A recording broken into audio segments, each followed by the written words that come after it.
Northern Territory Minister for Environment and Natural Resources, the Honourable Eva Lawler, MLA, announced that the Northern Territory Government would continue to invest in the support and development of conservation practices and employment growth in the bush, with the delivery of more than $3 million in funding awarded under the Aboriginal and Torres Strait Islander Ranger Grants Program. The first grant pool is $4.1 million over 2 years.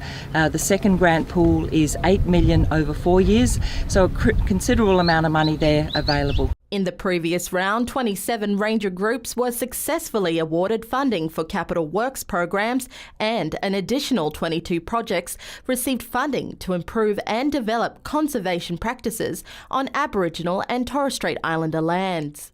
It was just wonderful to see ranger groups from across the Northern Territory very keen to apply for grants. So there are two components to the grants.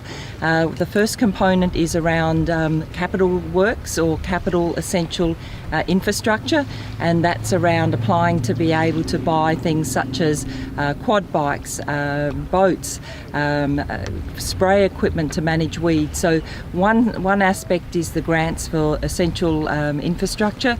The second part of the grant program is around conservation and land management. So that's putting in place programs across the Northern Territory to support our rangers with the work that they do. The Larrakia Nationa Aboriginal Corporation, the local traditional owners and their ranger group, Larrakia Rangers, have received $83,000 in funding for a purpose-built ranger boat for their work on sea and country.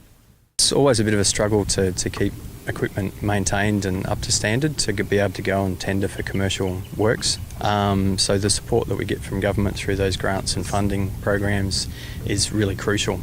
So now that we've got 2 vessels, we can now go and tender for twice as much marine work. So when we start that dolphin contract next week, we'll have 2 boats on the water. The money that we get from that we can put into our rangers' coffers and hopefully start employing more rangers down the track.